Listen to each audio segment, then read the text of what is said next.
Hello students, this is BSI academy classes. BSI academy के इस online platform पर आप सभी का एक बार फिर से बहुत सारा स्वागत है। आज हम बात करने जा रहे हैं यहाँ पर पेपर वन स्ट्रेटजी की फॉर बिगिनर्स।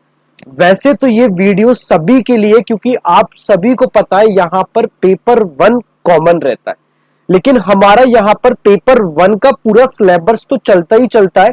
इसके साथ में जो सब्जेक्टिव सिलेबस हमारे यहाँ पर चलता है वो चलता है UGC net library and information science में।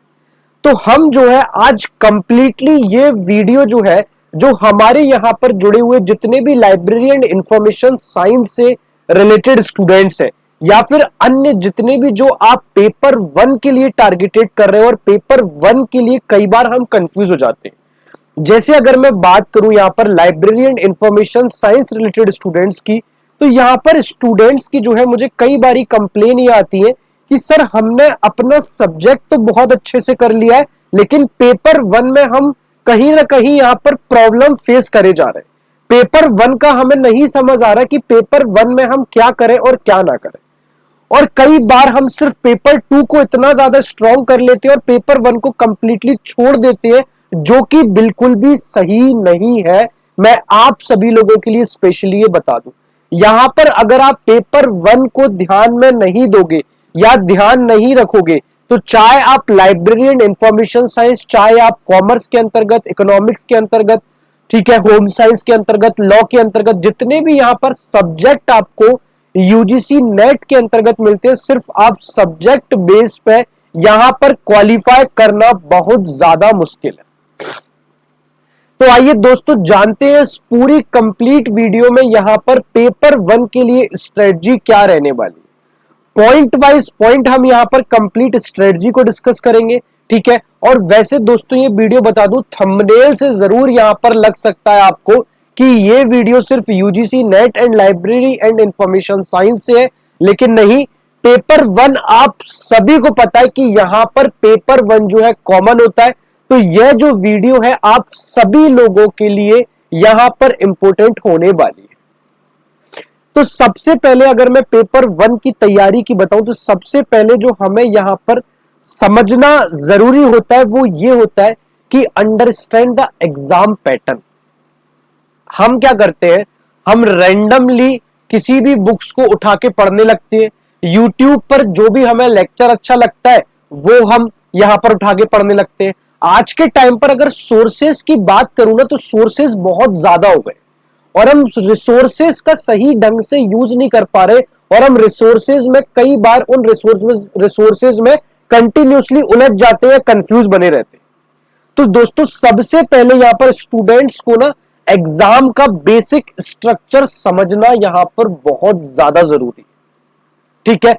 एग्जाम की प्रिपरेशन स्टार्ट करने से पहले एग्जाम पैटर्न में आपको अगर समझ आए, तो पेपर वन में आप सभी को पता है यहां पर टीचिंग एप्टीट्यूड हो गया, ठीक है, रिसर्च एप्टीट्यूड हो गया, रीजनिंग हो गया, कम्युनिकेशन है, आईसीटी जो मोस्ट इंपोर्टेंट यूनिट है, और हर बार उससे अगर वेटेज की बात करें तो वेटेज आईसीटी से पेपर वन में आपको लगातार ज्यादा या बढ़ता हुआ ही देखने को मिलेगा, ठीक है। हायर एजुकेशन सिस्टम जैसे जो टॉपिक्स है, ये टॉपिक्स हो गए, ये कंटिन्यूसली टॉपिक्स एक ऐसे टॉपिक्स है जो आपके लिए पूछे ही पूछे जा रहे हैं।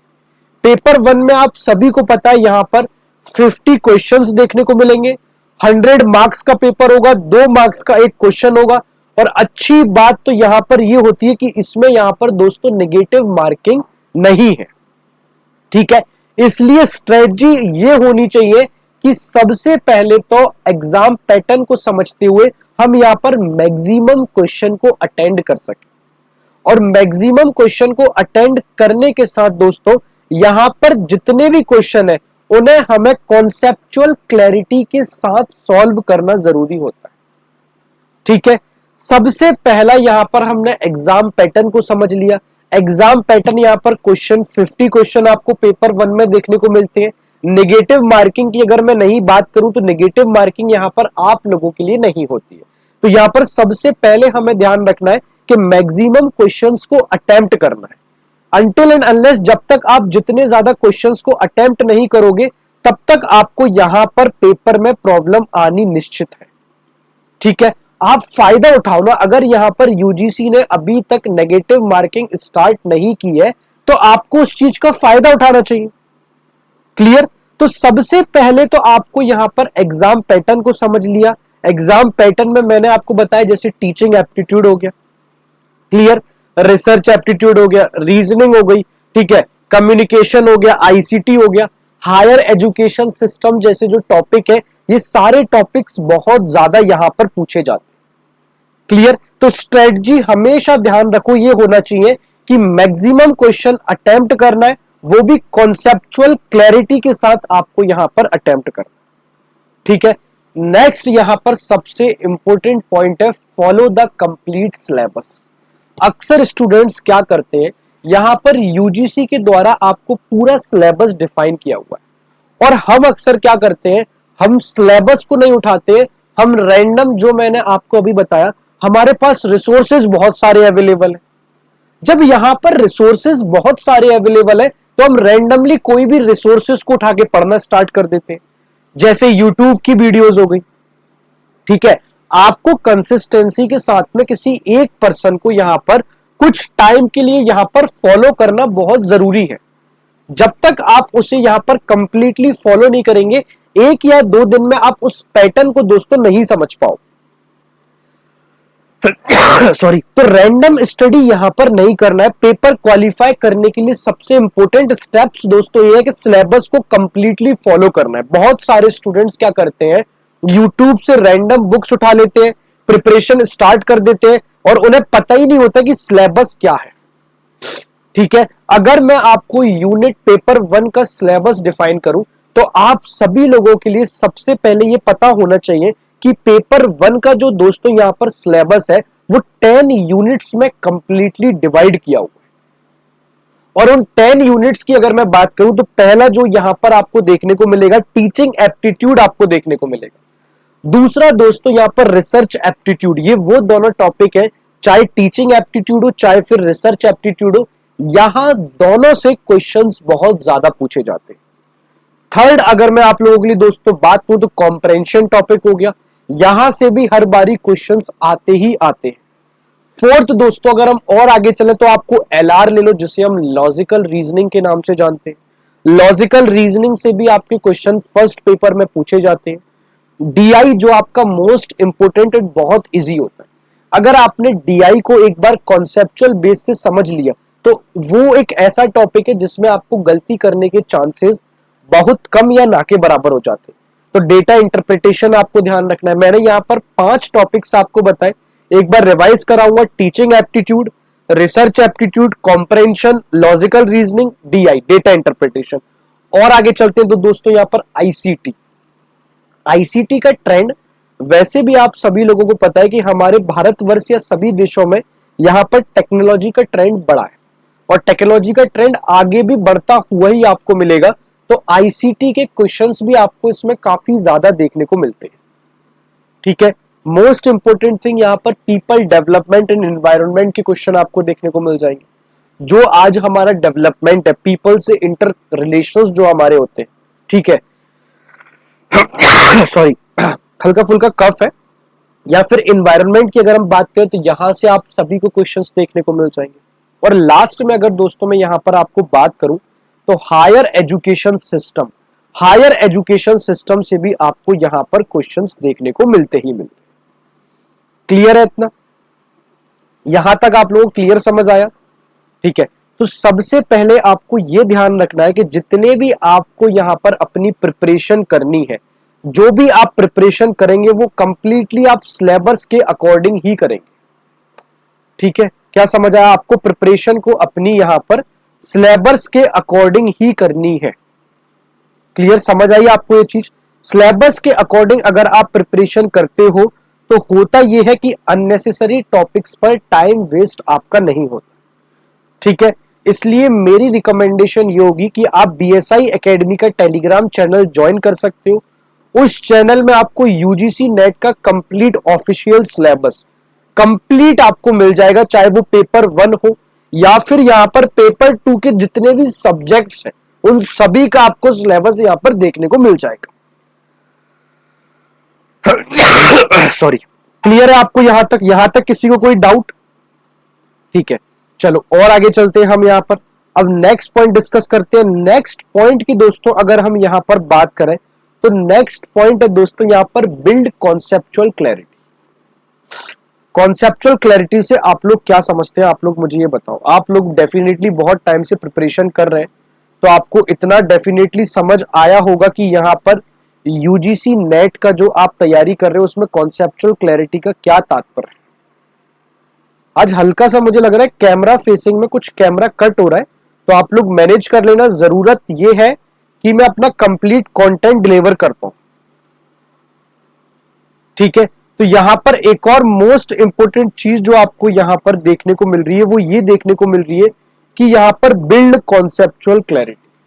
बिल्ड कॉन्सेप्चुअल क्लैरिटी से दोस्तों तात्पर्य ये है कि इस पॉइंट पर आपको मैं आके ये बताना चाह रहा हूं कि किसी भी चीज का आपको रट्टा नहीं लगाना। रट्टा लगाने से आपको यहां पर बचना है, क्योंकि आप सभी को मैं एक बार फिर से याद दिला दूं कि यूजीसी नेट पेपर 1 में सिर्फ फैक्चुअल क्वेश्चंस कभी नहीं आते, बल्कि वहां पर सारे जो क्वेश्चंस होते हैं वो कॉन्सेप्चुअल बेस्ड क्वेश्चन होते हैं।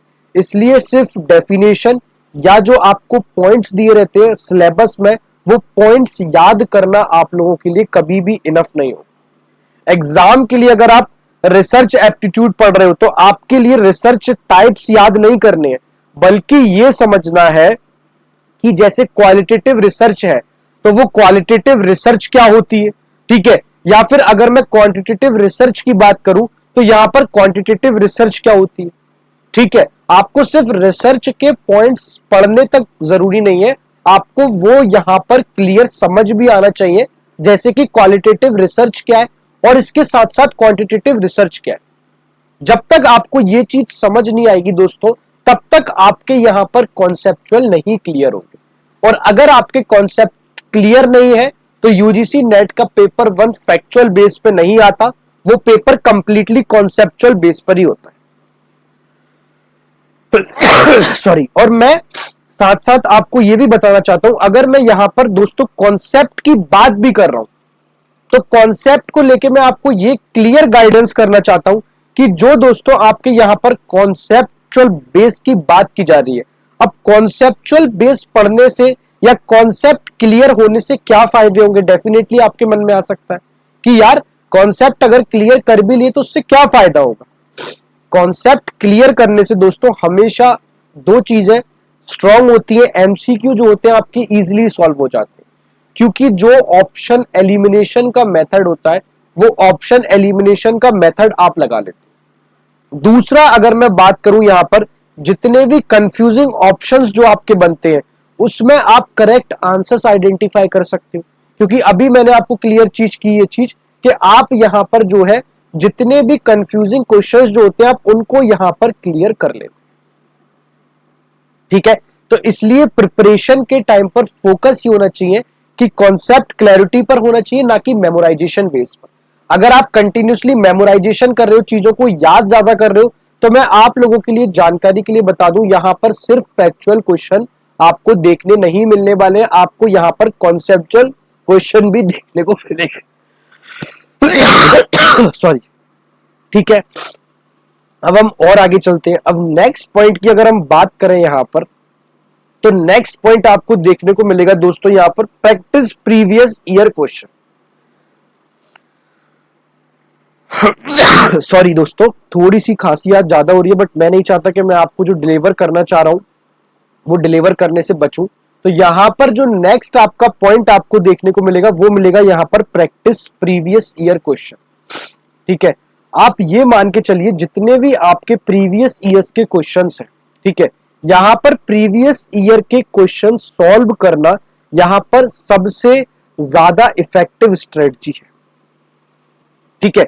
अक्सर जब भी हम यहां पर प्रीवियस ईयर के क्वेश्चंस को सॉल्व करते हैं तो यहां पर हमें एग्जाम पैटर्न समझ आता है। दूसरा, वो यहां पर एग्जाम पैटर्न के साथ साथ में कौन कौन से इंपोर्टेंट टॉपिक्स आपसे पूछे जा रहे हैं उन चीज का आइडिया भी आपको मिलता है, ठीक है। अगर मैं और आगे बात करूं तो यहां पर जो क्वेश्चन फ्रेमिंग जो होते हैं कि यहां पर यूजीसी नेट के द्वारा क्वेश्चंस की किस तरीके से फ्रेमिंग की जा रही है वो फ्रेमिंग का स्टाइल भी यहाँ पर समझ आता है। तो एक और पॉइंट अगर कॉन्सेप्चुअल क्लैरिटी के बाद अगर हम डिस्कस करें तो यहाँ पर प्रीवियस ईयर क्वेश्चंस को प्रैक्टिस करना और सॉल्व करना बहुत ज्यादा जरूरी है। क्योंकि आप लोगों के लिए मैं ये बता दूं कि यूजीसी नेट कभी भी क्वेश्चंस रिपीट नहीं करता, बट यहाँ पर जितने भी कॉन्सेप्ट जो होते हैं उस कॉन्सेप्ट से आपको बार बार क्वेश्चंस रिपीट होते ही होते हैं। तो इसलिए मेरी सजेशन आप लोगों के लिए ये रहेगी कि स्टूडेंट्स को कम से कम 10 इयर्स या फिर 5 इयर्स के प्रीवियस पेपर सॉल्व करने ही करने।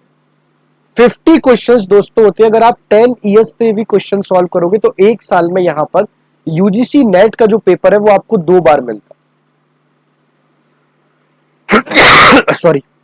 तो यहां पर जो पेपर आपको 2 बार मिलता है तो 10 इंटू 5 यानी कि 500 और 500 यानी कि आपके सिर्फ 1000 क्वेश्चन ही बनते हैं।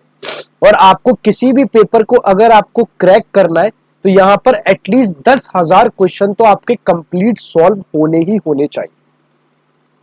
ठीक है, चलो और आगे चलते हैं और हमें किन चीजों का ध्यान रखना चाहिए। नेक्स्ट है दोस्तों यहाँ पर डेली एमसीक्यू प्रैक्टिस। ये एक ऐसी चीज है जो आपकी तैयारी में जान डाल सकती है। डेली एमसीक्यू प्रैक्टिस बहुत इंपॉर्टेंट चीज है। डेली एमसीक्यू प्रैक्टिस से दोस्तों आपकी कंसिस्टेंसी पर फोकस होता है।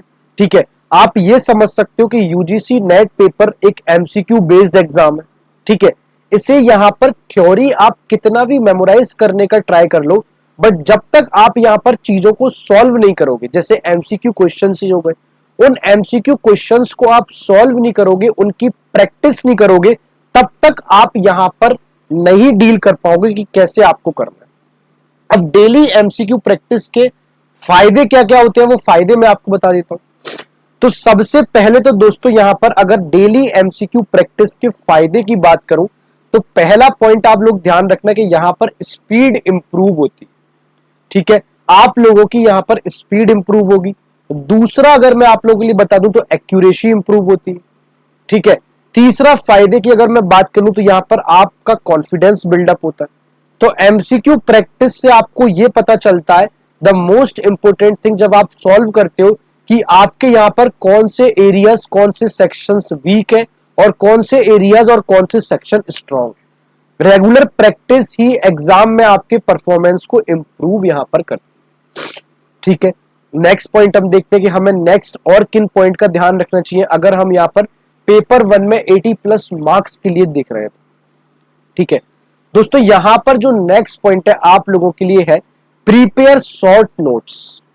ठीक है, प्रिपेयर शॉर्ट नोट से आपका क्या तात्पर्य, ये बहुत मोस्ट इंपोर्टेंट चीज है आप लोगों के लिए। ठीक है, अगर मैं यहां पर दोस्तों शॉर्ट नोट्स के लिए बात करूं या फिर शॉर्ट नोट्स की बात करूं तो शॉर्ट नोट्स से क्या होता है दोस्तों, इंपोर्टेंट कॉन्सेप्ट्स जितने भी होते हैं वो एग्जाम में जाने से पहले आपके रिवाइज हो जाते हैं।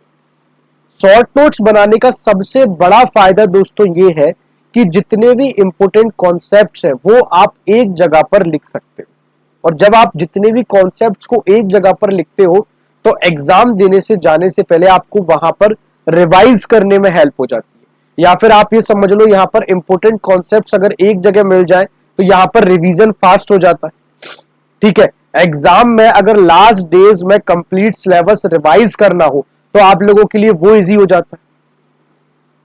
ठीक है, तो शॉर्ट नोट्स में आप क्या करो, शॉर्ट नोट्स बनाओ, उनमें आप कीवर्ड्स, ठीक है, जितने इंपोर्टेंट डेफिनेशंस हो गई उनके ईयर आप मेंशन करो, इंपोर्टेंट पॉइंट्स आप लिख लो, डायग्राम या फ्लो चार्ट से आप डायग्राम वगैरह बना लो जिससे आपको एग्जाम में हेल्प हो सके। ठीक है, क्योंकि शॉर्ट नोट्स वो नोट्स है जो आपके लास्ट मूवमेंट पर रिवीजन के लिए बहुत पावरफुल टूल बन जाते हैं। क्लियर। और लास्ट जो आपके लिए इंपोर्टेंट पॉइंट है वो है दोस्तों यहां पर रेगुलर रिवीजन। मैं हमेशा यहां पर कहते हुए आऊं कि अगर आपको कोई भी पेपर को क्रैक करना है तो कंसिस्टेंसी और दूसरा revision. Revision is the key of success. Preparation का लास्ट और सबसे इंपॉर्टेंट स्टेप ही यहां पर दोस्तों रिवीजन होता है। अगर आप चीजों को रिवीजन नहीं करते तो जितने भी टॉपिक्स आपने पढ़े हैं वो धीरे धीरे हम भूलने लगते हैं। तो इसके लिए एक सिंपल स्ट्रेटजी को फॉलो करना है। पहले आपको वीकली रिवीजन पर फोकस करना, फिर वीकली रिवीजन जो आपने किया है उस वीकली रिवीजन को कन्वर्ट करके आपको मंथली रिवीजन पे जाना है। और मंथली रिवीजन को दोस्तों आपको आगे बढ़ के एग्जाम से पहले जो शॉर्ट नोट्स बनाया उन कंप्लीट रिवीजन पर जाना। तो रिवीजन से नॉलेज क्या होती है, जितनी भी नॉलेज है वो लॉन्ग टर्म मेमोरी में स्टोर हो जाती है एक तरीके से, और एग्जाम के टाइम पर वो सारी चीजें आपको इजिली रिकॉल होने लगती है। तो ये जो कंप्लीट फंडा है कि आप पेपर वन में कैसे आप मैक्सिमम स्कोर कर सकते हो, उसका यही तरीका है कि यहां पर आपको कंसिस्टेंसी और स्मार्ट स्ट्रेटजी और रेगुलर प्रैक्टिस के साथ कोई भी स्टूडेंट वो पेपर वन को इजिली क्वालिफाई कर सकता है। ठीक है, अगर आपको ये स्ट्रेटजी कंप्लीट पेपर वन के लिए हेल्पफुल लगी हो तो वीडियो को लाइक करें, शेयर करें, और अगर आप यूजीसी नेट की प्रिपरेशन कर रहे हो तो कमेंट्स में जरूर बताएं, क्योंकि हमारे यहां पर बीएसआई एकेडमी पर UGC net June library and information science, चाहे वो पेपर वन हो चाहे पेपर टू हो, दोनों के लिए क्लासेस चल रही हैं। तो जितने यहां पर स्टूडेंट्स कमेंट्स में आपको बताएंगे तो उनके लिए हम कुछ और हेल्प करने की भी सोचेंगे, तो आप ये चीज कमेंट में जरूर बताएं। और अगर आपको कोई भी यहां पर डाउट है तो आप दिए गए कॉन्टेक्ट नंबर पर जा सकते हैं, और इसके साथ साथ आप बीएसआई एकेडमी की वेबसाइट पर भी विजिट कर सकते हैं। थैंक यू, टेक केयर, जय हिंद।